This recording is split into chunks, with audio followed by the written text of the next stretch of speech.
ان کے یعنی اعضاء کو، جوارے کو، اس کی ہر طرح سے اس طرح سے اس کو چاروں طرف سے ایسے حرام سے گھیرا جا رہا ہے، ایسی جنگ چھیڑی گئی ہے کہ پہلے تو ایک دفعہ مار دیتے تھے نا جنگ میں، لیکن یہ جنگیں جس میں انسان کو ایسی موت دے دے جیسے کہتے ہیں زندہ لاش بنا کر چھوڑ دینا، تو یہ کتنی خطرناک جنگ ہے نا، یہ والی جنگ جو یہ سب سے زیادہ خطرناک جنگ ہے کہ انسان زندہ بھی ہو اور زندہ نہ بھی ہو، ایسے کر دیتے ہیں کیونکہ چاروں طرف سے ایسے حرام، ایسی فضول چیزیں اور ایسی چیزیں، وہی ابھی آپ دیکھیں کہ ہم جب جاتے ہیں کچھ چیز لینے کے لیے تو اس میں کتنے ایسے پروڈکٹ ہیں، آپ نے دیکھا ہوگا، خود ہی دیکھا ہوگا کہ اس کے اندر وہ چیزیں ڈالتے ہیں جو ہمارے مذہب میں حرام، ہمارے مذہب میں نہیں بلکہ ہر مذہب میں حرام ہے، تو وہ بھی وہ چیز ڈالتے ہیں، ان کو پتا نہیں کہ یہ انسان کو اندر سے مار دیتی ہے چیز، تو یہ کتنی بڑی جنگ ہے نا۔ تو اس جنگ کو جیتنے کے لیے اب ہم سب جنگ کر رہے ہیں، ہم سب جنگ کے میدان میں کھڑے ہیں، اب اس جنگ کو جیتنے کے لیے ہمیں کہاں جانا چاہیے؟ ہمارے پاس کوئی سولوشن نہیں، ایک ہی سولوشن ہے کہ ہم جائیں اپنے رسول خدا صلی اللہ علیہ وسلم کے زمانے میں، ہم دیکھیں کہ میرے محمد صلی اللہ علیہ وسلم نے جو جنگ کی تھی اور اس جنگ میں جو جیت گئے تھے اس کے اصول کیا تھے، اب وہ اصول مجھے اس دور میں اپنانے ہیں۔ تو سچر سحر میں اس سے پہلے کہ میں جنگ کی طرف آؤں اور وہ اصول جو رسول خدا صلی اللہ علیہ وسلم نے بتایا اور وہ جیت گئے تھے، اس میں سے سب اس سے پہلے آؤں، میں صرف ایک چیز کہنا چاہوں گی کہ یہاں پر جب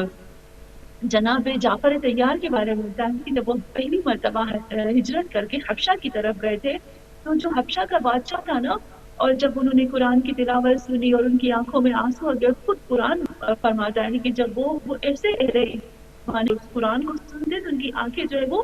آنسو سے بھر جاتی ہے، تو فی الدم اللہ نے کہا ہے۔ تو انہوں نے حبشہ کے بادشاہ نے جب سنا یہ سب تو اس کو لگا کہ ایک پیغمبر ایک نبی ہے، تو اس نے پوچھا کہ جناب جعفر طیار سے مجھے بتاؤ کہ جو تمہارا نبی ہے جس کے بارے میں تم کہتے ہو، کیا وہ ہمیشہ جیتتا ہے یا ہمیشہ ہارتا ہے؟ تو جناب جعفر طیار نے کیا کہا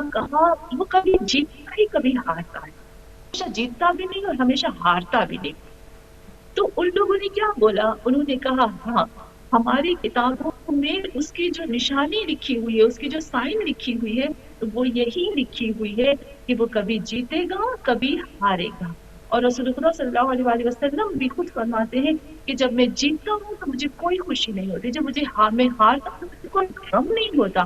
یہ ساری چیزیں میرے خدا کے لیے ہیں۔ تو یہاں پر ایک چیز یہاں ملی کہ جیتنا ہارنا یہ چیز بات نہیں ہے کہ میں جیت گئی یا میں ہار گئی، بات یہ ہے کہ یہاں جو سے بڑا مین اسٹیپ آتا ہے نا آگے بڑھانا، وہ ہے خدا کی ذات کے لیے، میں اللہ کی ذات کے لیے کیسے قدم کو آگے بڑھاتی ہوں۔ جیتنا ہارنا یہ کوئی مقصد نہیں رکھتا، لیکن اگر ہم قرآن جب ہم دیکھتے ہیں رسول خدا صلی اللہ علیہ وسلم کی جنگوں کی طرف، تو سسٹر سحر کہ رسول خدا صلی اللہ علیہ وسلم کی جو کچھ جنگیں تھی جس میں جیسے جنگ بدر ہمارے پاس،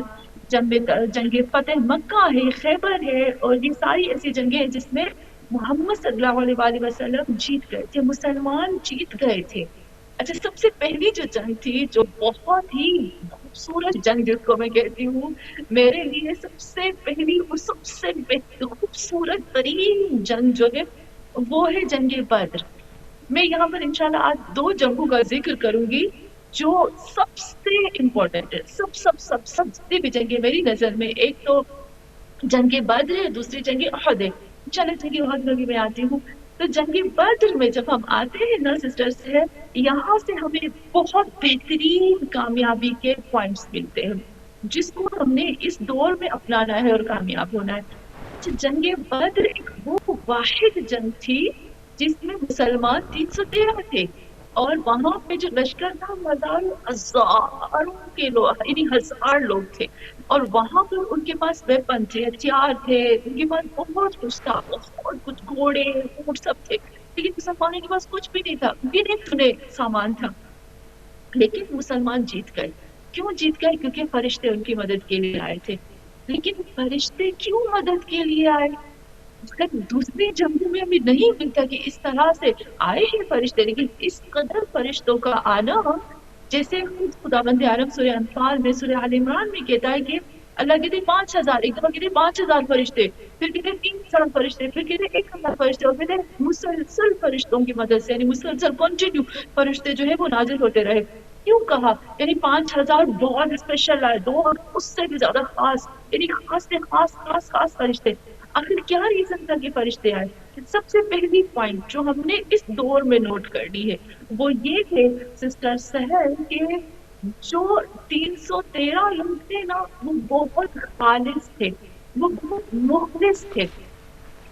ان کی ملاوٹ نہیں تھی. نمبر ون، وہ بہت اللہ کے لیے. اب دیکھیے رسول اللہ فرماتے ہیں، اللہ سے کہتے ہیں دعا مانگتے نا. میں ہمیشہ اکثر ہم نے اس پہ بات بھی کی ہے. رسول اللہ فرماتے ہیں کہ اے اللہ اگر یہ تمہارے 313 ہار جائیں گے نا تو اے اللہ 1,24,000 انڈیا ہار جائیں گے، تیری وہی ہار جائے گی، تیرا سب کچھ ہار جائے گا. یہ 313 کیونکہ یہ مخلص تھے، ان کے اندر کوئی ملاوٹ نہیں تھی، ان کے اندر کوئی دنیا کی چاہت نہیں تھی، ان کے پاس ہتھیار نہیں تھے، ان کے پاس مال دولت نہیں تھی، لیکن وہ بغیر ہتھیار کے، وہ بغیر یہ سوچے سمجھے کہ میرے پاس مال دولت یہ بولے خلاص گھر یہ سوچے، وہ نکل پڑے اللہ کے لیے، وہ نکل پڑے اپنے نبی کی آواز پہ نکل پڑے. تو یہاں پر آج اگر ہم مسلمان سب سے پہلے اپنے آپ کو خالص کرتے ہیں، دنیاوی لالچ اور حوث سے دور ہوتے ہیں، اور اپنے محمد اور آل محمد کی آواز پہ لبیک کہتے ہیں، اور صرف اور صرف ہمارے ذہن میں یہ ہے کہ جو میرے نبی نے کہا ہے، جو میرے ائمہ معصومین نے کہا، جو میرے خدا نے کہا، جو میرے قرآن نے کہا، یہ میرے لیے سب سے اہم ہے. اب یقین مانیں یہ وہ چیز ہوتی ہے کہ خداوند عالم اس شخص کی خود مدد کرتا ہے. دوسری چیز جہاں پہ یہ آتی ہے کہ فرشتے خود زمین پہ آتے ہیں مدد کے لیے، وہ یہ تھی کہ وہ جو 313 تھے نا انہوں نے توکل کیا تھا اللہ پر.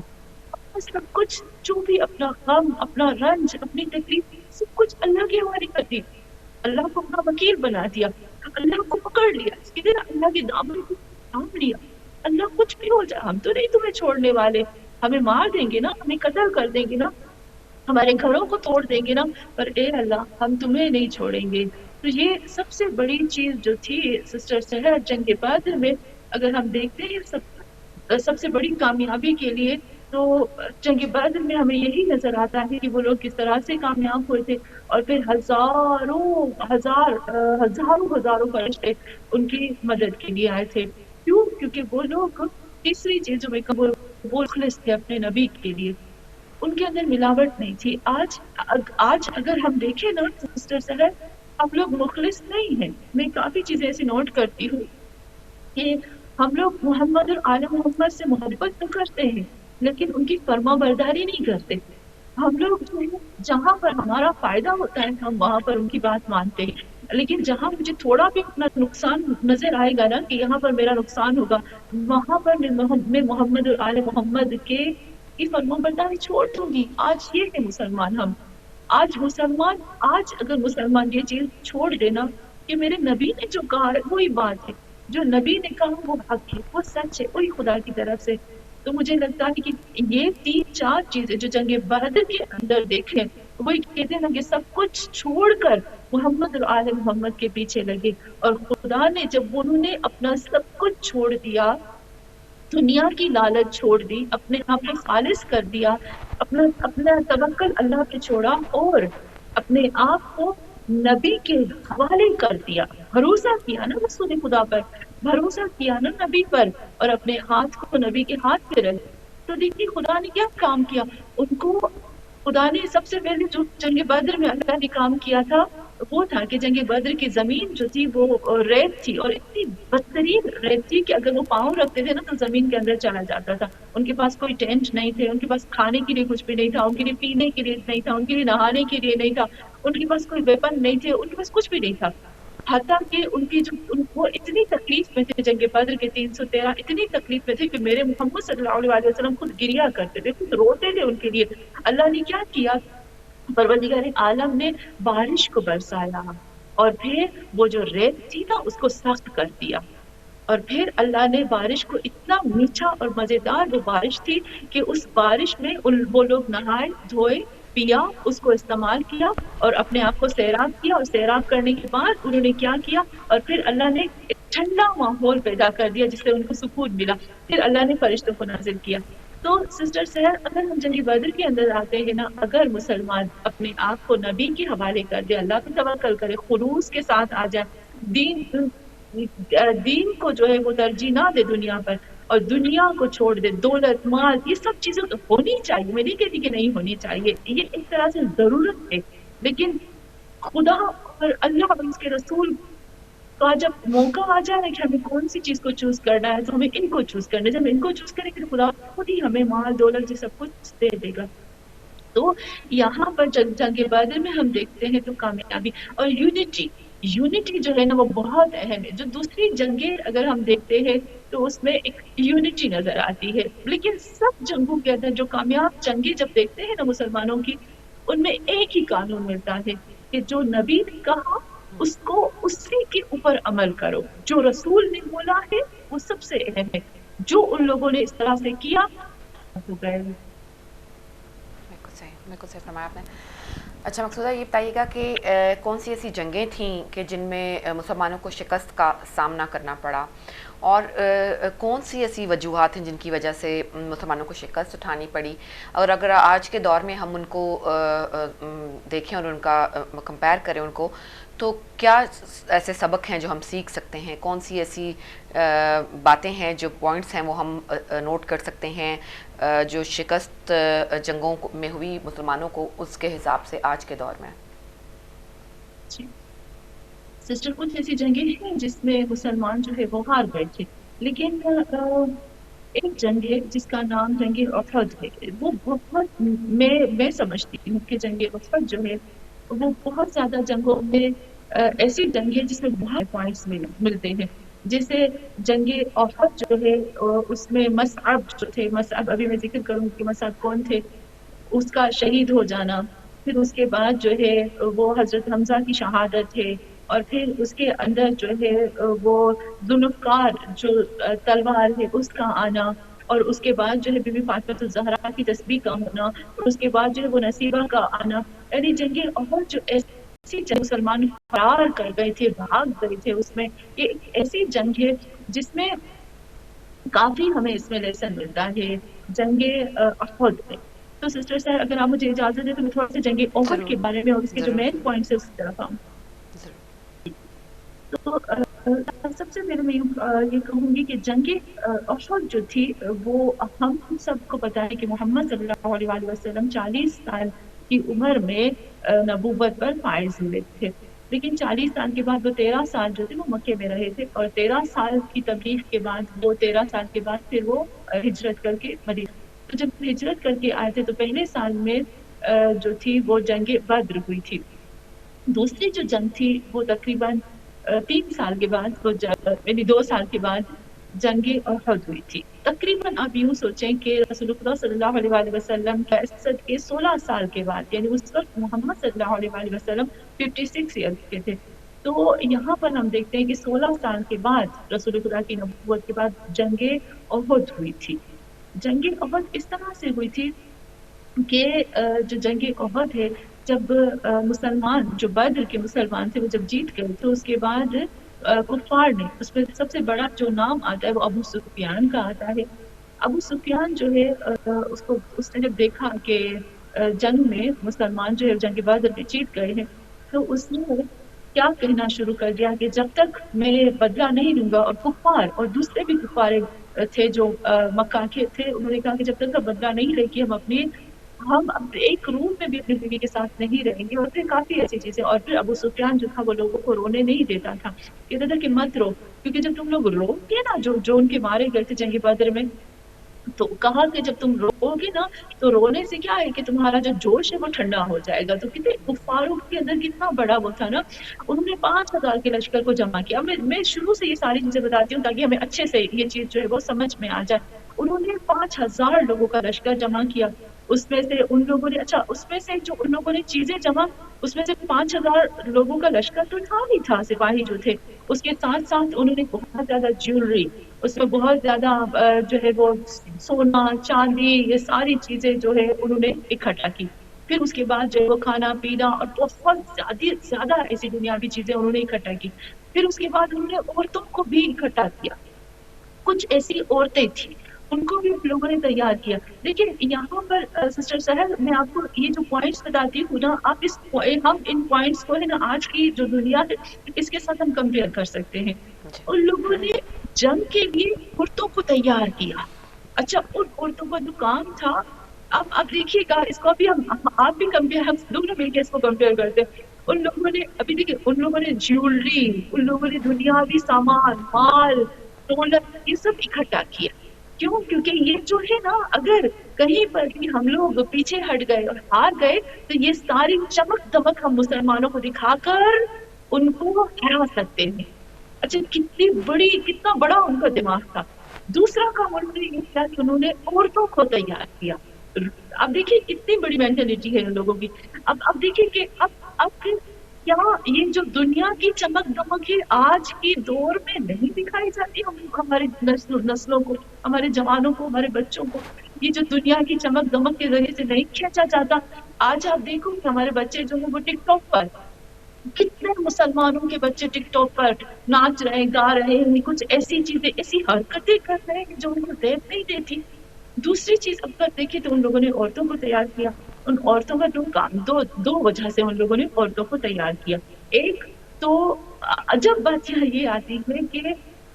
ہمارے جو محمد صلی اللہ علیہ وسلم ہے، جو اپنے فوجیوں کو جو جوش دلاتے ہیں، جو ان کو تیار کرتے ہیں، وہ اس حالت میں تیار کرتے ہیں کہ لا الہ الا اللہ محمد رسول اللہ، لا الہ الا اللہ، اللہ اکبر کنارے لگا کر ان کو جوش دلاتے. لیکن وہ عورتیں جو تھی ان کو ناچ کر، گا کر اور اس طرح سے ان کو جو ان کے سپاہی تھے، ان کے جو لشکر تھا، ان کو جوش دلاتے تھے. اور دوسری چیز یہاں یہ آتی تھی کہ ان کو ریڈی کیا کہ جب بھی کوئی ان کا سپاہی، ان کا سولجر، ان کا لشکر میں سے کوئی بھاگنے لگے تو یہ عورتیں جو ہے وہ ان کے سامنے ناچ گا کر ان کو واپس لے آئے. آج کے دور میں یہ نہیں ہو رہا ہمارے جوانوں کے ساتھ. اور دوسری چیز یہاں یہ آتی ہے کہ ان لوگوں نے یہ بھی اسٹریٹجی یوز کی کہ اگر ان لوگوں کو پتا چلے گا نا، ان کے عربوں کے اندر ایک یہ بھی چیز تھی کہ ان کو گوارا نہیں تھا کہ ان کی جو عورتیں ہیں ان کو قید کر لیا جائے. تو ان میں یہ تھا کہ اگر مسلمان جیت جائیں گے، اگر ان کو لگتا ہے کہ مسلمان جیت جائیں گے اور ہماری عورتوں کو کنٹرول کر لیں گے تو ان میں جوش آئے گا اور پھر دوبارہ سے وہ لڑیں گے اور پھر وہ مسلمانوں کو ہرا دیں گے. اب یہ پوری چیز تیار کی گئی تھی جنگ احد کے اندر. جب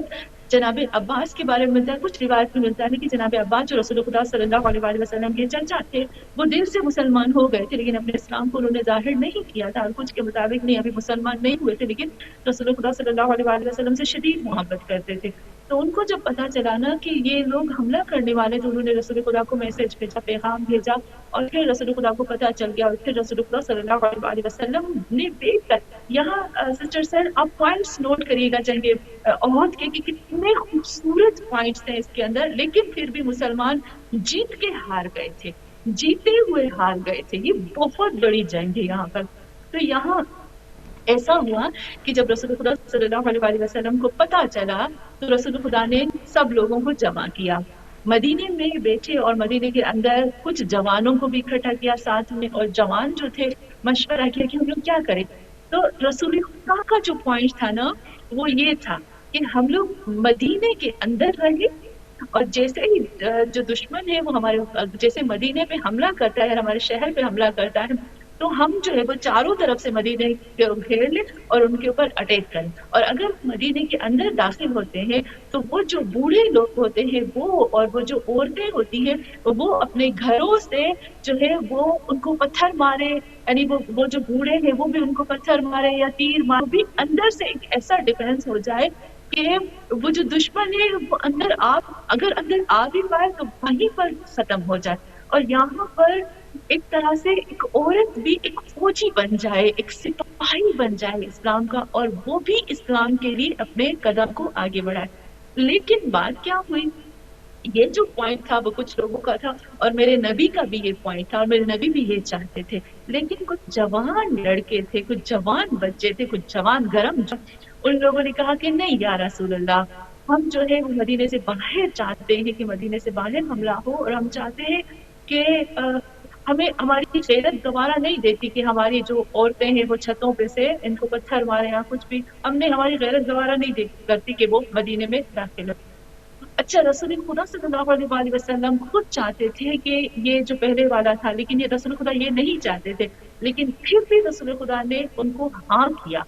پتہ ہے یہاں پر سسٹر صاحب ایک بہت بڑا پوائنٹ ہمیں ملتا ہے کہ رسول خدا صلی اللہ علیہ وآلہ وسلم نے جوانوں کے جو خیالات تھے ان کی ریسپیکٹ کی، حتیٰ کہ خود رسول خدا کو پسند نہیں تھا اور ان کو موقع دیا اور ان کی ویلیو بتائی اور ان کو بتایا کہ تم لوگ کتنے میرے لیے قیمتی ہو۔ تو رسول خدا صلی اللہ علیہ وآلہ وسلم نے ان کے مشورے کے اوپر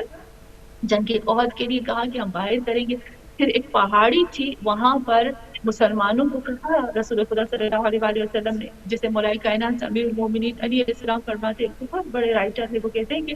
آپ کو اگر جنگی دفاع اور جنگ کے جو اصول اور نظم اور ضبط دیکھنا ہے نا، تو آپ محمد صلی اللہ علیہ وآلہ وسلم سے سیکھیں۔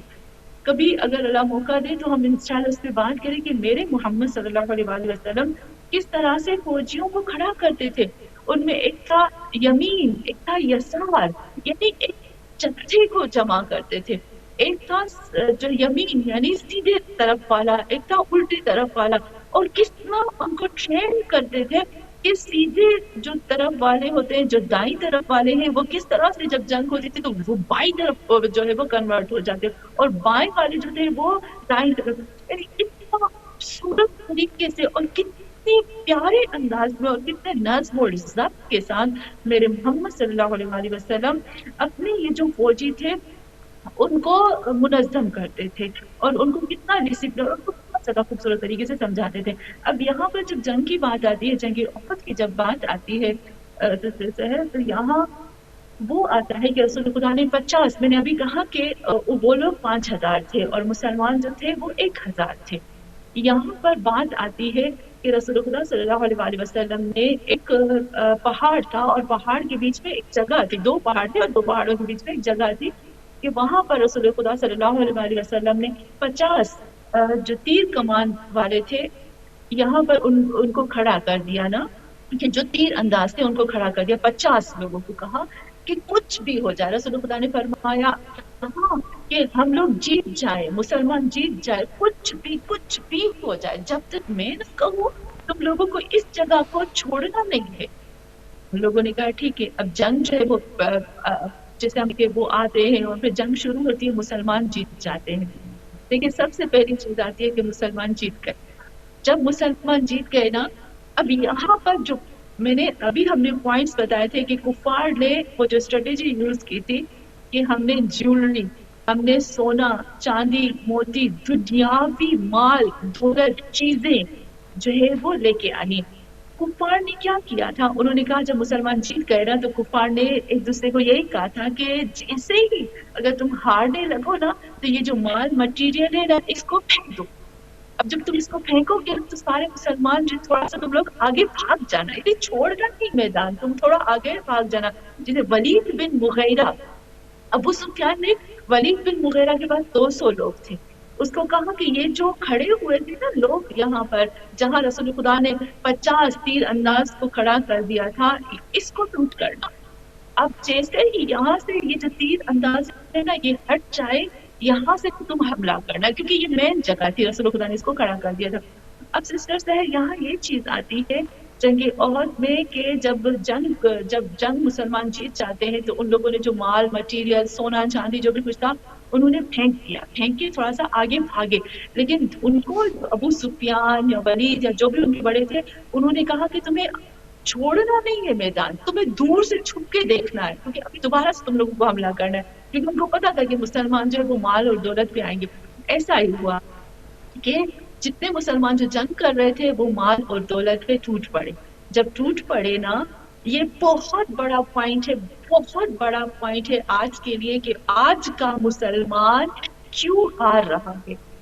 تو یہاں پر جب دیکھا کہ مسلمان جن کے ہاتھ میں تلوار تھی وہ لوگ جو انہوں نے تلوار پھینکی اور جتنا مال غنیمت تھا اس پہ ٹوٹ پڑے اور ان کو لوٹ دینی ہاتھ میں لینے لگے، تو جو تیر انداز تھے جن لوگوں کو رسول خدا نے کھڑا کیا تھا وہ میں سے